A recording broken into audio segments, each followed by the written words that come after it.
اے پروردگار، ہم نے ایک پکارنے والے کو سنا کہ ایمان کے لیے پکار رہا تھا کہ اپنے پروردگار پر ایمان لاؤ، تو ہم ایمان لے آئے۔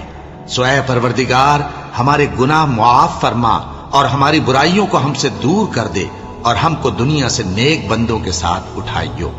اے پروردگار، تو نے جن جن چیزوں کے ہم سے اپنے پیغمبروں کے واسطے سے وعدے کیے ہیں وہ ہمیں عطا فرما، اور قیامت کے دن ہمیں رسوا نہ کیجیو۔ کچھ شک نہیں کہ تو خلاف وعدہ نہیں کرے گا۔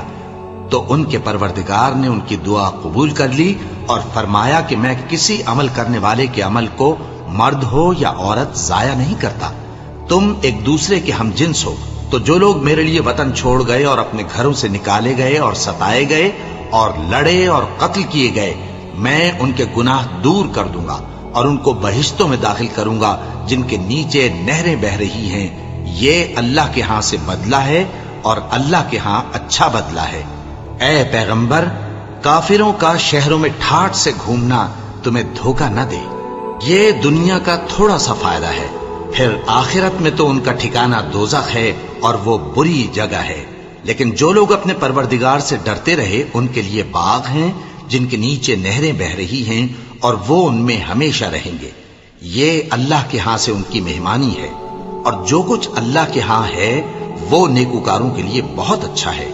اور بعض اہل کتاب ایسے بھی ہیں جو اللہ پر اور اس کتاب پر جو تم پر نازل ہوئی اور اس پر جو ان پر نازل ہوئی ایمان رکھتے ہیں، اور اللہ کے آگے عاجزی کرتے ہیں، اور اللہ کی آیتوں کے بدلے تھوڑی سی قیمت نہیں لیتے۔ یہی لوگ ہیں جن کا صلہ ان کے پروردگار کے ہاں تیار ہے، اور اللہ جلد حساب لینے والا ہے۔ اے اہل ایمان، کفار کے مقابلے میں ثابت قدم رہو اور استقامت رکھو اور مورچوں پر جمے رہو، اور اللہ سے ڈرو تاکہ مراد حاصل کرو۔ شروع اللہ کا نام لے کر جو بڑا مہربان نہایت رحم والا ہے۔ لوگو، اپنے پروردگار سے ڈرو جس نے تم کو ایک شخص سے پیدا کیا، یعنی اول اس سے اس کا جوڑا بنایا، پھر ان دونوں سے کثرت سے مرد و عورت پیدا کر کے روئے زمین پر پھیلا دیے۔ اور اللہ سے ڈرو جس کے واسطے سے تم ایک دوسرے سے حقوق کا مطالبہ کرتے ہو، اور قطع رحمی سے بچو۔ کچھ شک نہیں کہ اللہ تمہیں دیکھ رہا ہے۔ اور یتیموں کا مال جو تمہاری تحویل میں ہو ان کے حوالے کر دو، اور ان کے پاکیزہ اور عمدہ مال کو اپنے ناقص اور برے مال سے نہ بدلو، اور نہ ان کا مال اپنے مال میں ملا کر کھاؤ کہ یہ بڑا سخت گناہ ہے۔ اور اگر تم کو اس بات کا خوف ہو کہ یتیم لڑکیوں کے بارے میں انصاف نہ کر سکو گے، تو ان کے سوا جو عورتیں تم کو پسند ہوں، 2 یا 3 یا 4 ان سے نکاح کر لو۔ اور اگر اس بات کا اندیشہ ہو کہ کئی عورتوں سے انصاف نہ کر سکو گے، تو ایک ہی عورت سے نکاح کرو یا باندی سے تعلق رکھو جس کے تم مالک ہو۔ اس طرح تم بے انصافی سے بچ جاؤ گے۔ اور عورتوں کو ان کے مہر خوشی سے دے دیا کرو۔ ہاں، اگر وہ اپنی خوشی سے اس میں سے کچھ تم کو چھوڑ دیں تو اسے مزے سے کھا لو۔ اور کم عقلوں کو ان کا مال جسے اللہ نے تم لوگوں کے لیے سبب معیشت بنایا ہے مت دو۔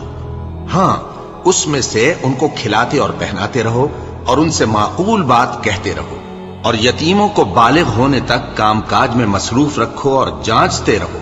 پھر بالغ ہونے پر اگر ان میں عقل کی پختگی دیکھو تو ان کا مال ان کے حوالے کر دو، اور اس خوف سے کہ وہ بڑے ہو جائیں گے، یعنی بڑے ہو کر تم سے اپنا مال واپس لے لیں گے، اس کو فضول خرچی اور جلدی میں نہ اڑا دینا۔ اور جو شخص آسودہ حال ہو اس کو ایسے مال سے قطعی طور پر پرہیز رکھنا چاہیے، اور جو ضرورت مند ہو وہ مناسب طور پر یعنی بقدر خدمت کچھ لے لے۔ اور جب ان کا مال ان کے حوالے کرنے لگو تو گواہ کر لیا کرو، اور حقیقت میں تو اللہ ہی گواہ اور حساب لینے والا کافی ہے۔ جو مال ماں باپ اور رشتہ دار چھوڑ مریں، تھوڑا ہو یا بہت، اس میں مردوں کا بھی حصہ ہے اور عورتوں کا بھی۔ یہ حصے اللہ کے مقرر کیے ہوئے ہیں۔ اور جب میراث کی تقسیم کے وقت غیر وارث رشتہ دار اور یتیم اور نادار لوگ آ جائیں تو ان کو بھی اس میں سے کچھ دے دو، اور ان سے معقول بات کہو۔ اور ایسے لوگوں کو ڈرنا چاہیے جو ایسی حالت میں ہوں کہ اپنے بعد ننھے بچے چھوڑ جائیں، اور ان کو ان کی نسبت خوف ہو کہ ہمارے مرنے کے بعد ان بیچاروں کا کیا ہوگا۔ پس چاہیے کہ یہ لوگ اللہ سے ڈریں اور درست بات کہیں۔ جو لوگ یتیموں کا مال ناجائز طور پر کھاتے ہیں وہ اپنے پیٹ میں آگ بھرتے ہیں اور ضرور دوزخ میں ڈالے جائیں گے۔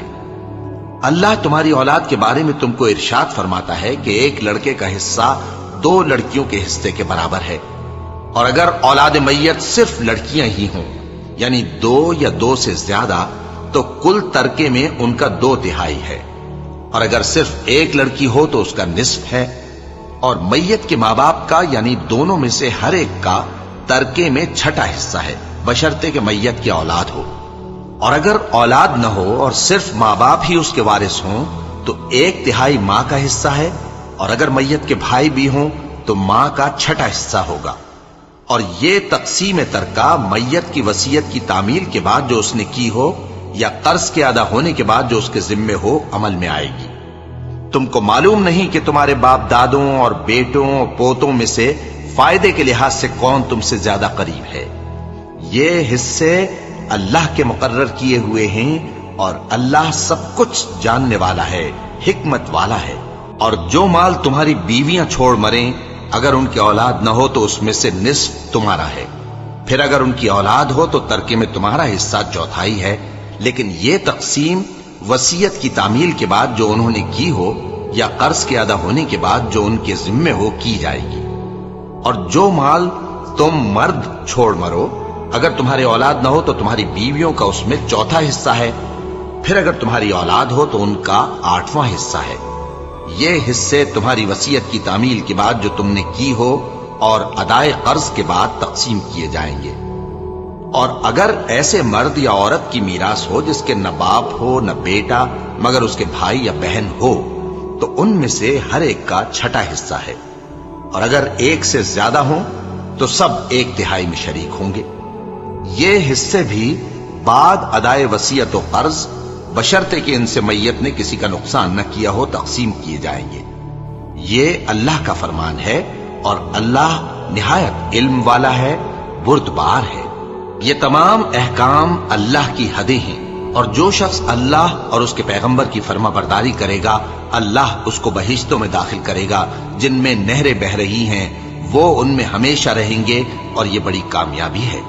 اور جو اللہ اور اس کے رسول کی نافرمانی کرے گا اور اس کی حدوں سے نکل جائے گا اس کو اللہ دوزخ میں ڈالے گا جہاں وہ ہمیشہ رہے گا، اور اس کو ذلت کا عذاب ہوگا۔ مسلمانوں، تمہاری عورتوں میں جو بدکاری کا ارتکاب کر بیٹھیں ان پر اپنے لوگوں میں سے 4 شخصوں کی شہادت لو۔ اگر وہ ان کی بدکاری کی گواہی دیں تو ان عورتوں کو گھروں میں بند رکھو یہاں تک کہ موت ان کا کام تمام کر دے، یا اللہ ان کے لیے کوئی اور سبیل پیدا کرے۔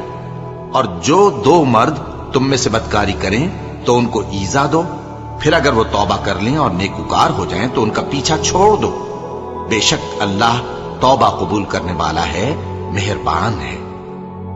اللہ انہی لوگوں کی توبہ قبول فرماتا ہے جو نادانی سے بری حرکت کر بیٹھتے ہیں پھر جلد توبہ کر لیتی ہیں۔ بس ایسے لوگوں پر اللہ توجہ کرتا ہے، اور وہ سب کچھ جاننے والا ہے، حکمت والا ہے۔